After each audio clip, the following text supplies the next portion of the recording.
What's up, you guys? It's Matt here. So I wanted to talk about AMC in this video. And before I get into that, I wanted to talk about the fact that I have a chipped tooth. And you may not even notice it because you might not see it from time to time. It is a little chip. But I just wanted to call that out because I am getting it fixed in the next couple of days. But right now I have a chipped tooth. Good thing is people told me that when you have a chipped tooth, you develop a lisp. But I already have a lisp, so nothing really changed for me.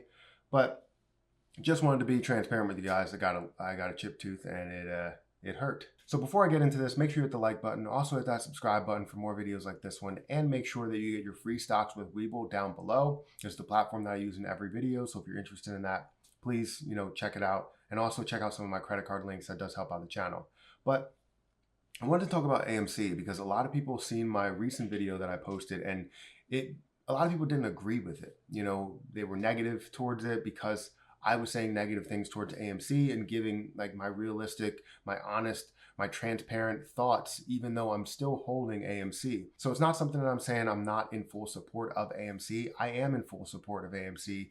I want them to grow up to a point to where, $20, $17, $20, wherever it's actually at. I want it to grow up there so I can gain some sort of profit. I want everybody to gain a profit that invested in it a little bit too late or invested in it because they thought it was on the way up. Now, like I said in the past, there were a bunch of variables that changed a lot of the situation. The main variable being volume, and the lack of volume really just doesn't help out people. And some people say that the reason why there's no volume is because we're holding all of these shares, and that's not entirely true. I understand that it does have a little impact in it, but there are still shares available, right? We should still be able to see that buying power and less selling power because we're at a low price. So seeing that means that a lot of people are actually letting go of their shares. And this is why I wanted to analyze all of this stuff, because it really doesn't make sense as it starts to, decrease in price and it continues to stay below that $6 mark.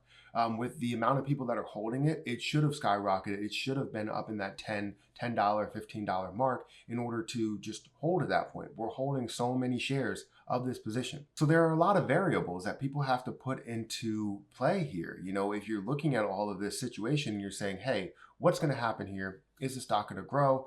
You can say, all right, is the volume up? That's the first thing you look at. It's not up. Well, that's going to make it very tough. Do we have shorted shares out there? We do have shorted shares, but how does that affect it with the volume? Do we need people to purchase more shares in order to drive up that with the shorted position still there? Do we have a lot of options here? Yes, no, there's a lot of variables that take place. Good news is I'm still optimistic about AMC. I believe that they're going to be more of a long-term play, which is what a lot of other people are saying, that it's going to be a long-term play.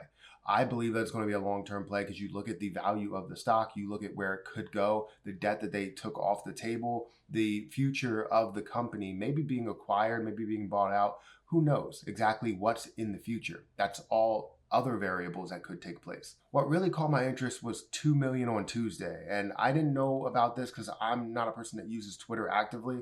I have a Twitter account, but I don't use it that much. So if you want to, go ahead and follow me over there. Maybe I'll do something, but I don't really actively use that too much. I mainly work with Instagram or YouTube. That's pretty much it. I don't really have time for all the other stuff. Maybe I'll make some, but I don't know.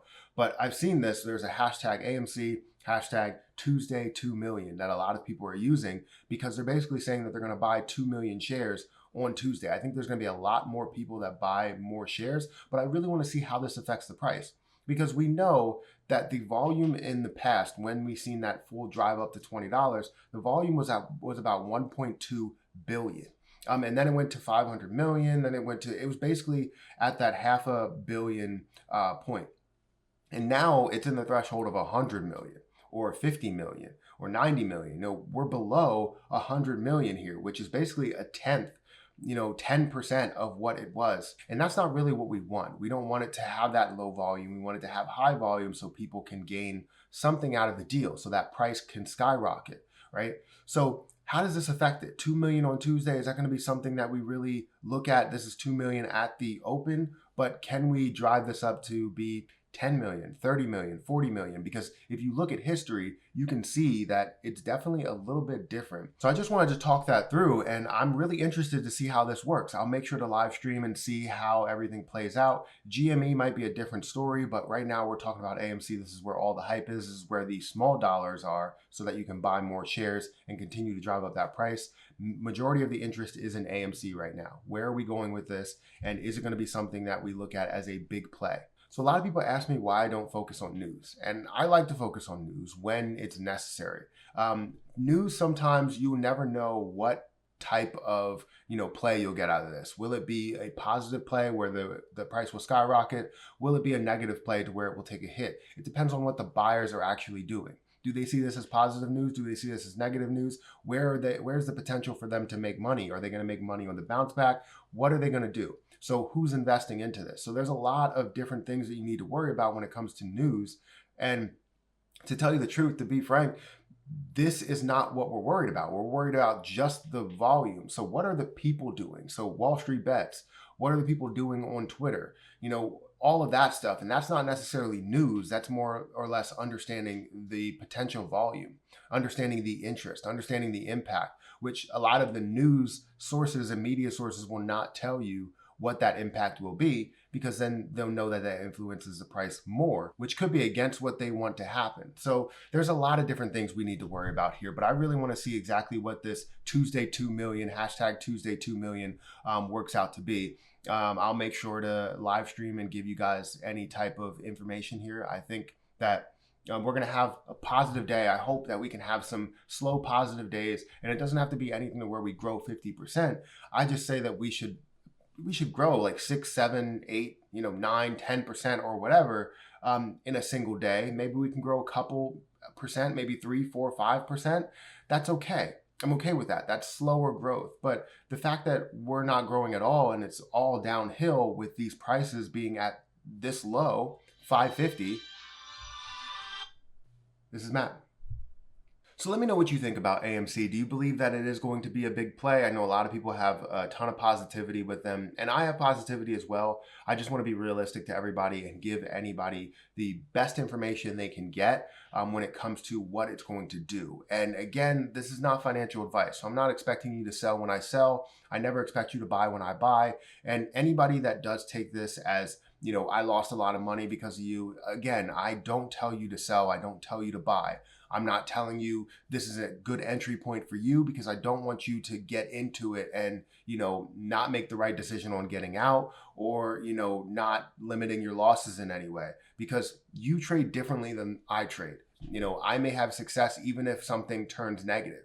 If I lose $20 and then put it into another position and gain $400 or $4,000, while you lost, let's say, $100 or $200 or whatever and didn't put it anywhere else, then that's kind of different strategies there. So I don't want to tell people to trade. I don't want to tell people to put things in different places. I do want to tell people that they should invest their money, but just know where you should invest it. You need to do your research. But yeah, that's pretty much my video. Make sure you hit that like button, hit the subscribe button, and hit the notification bell for more videos like this one. Also, make sure you check out the link down below for Webull if you're interested in that platform. All you have to do is hit the link, sign up, deposit $100, and you'll get free stocks. But that's my video, guys. Thank you so much for watching. Thank you for taking the time out of your day to watch me. I appreciate it. But I'm going to get out of here, and I'll catch you guys in the next video.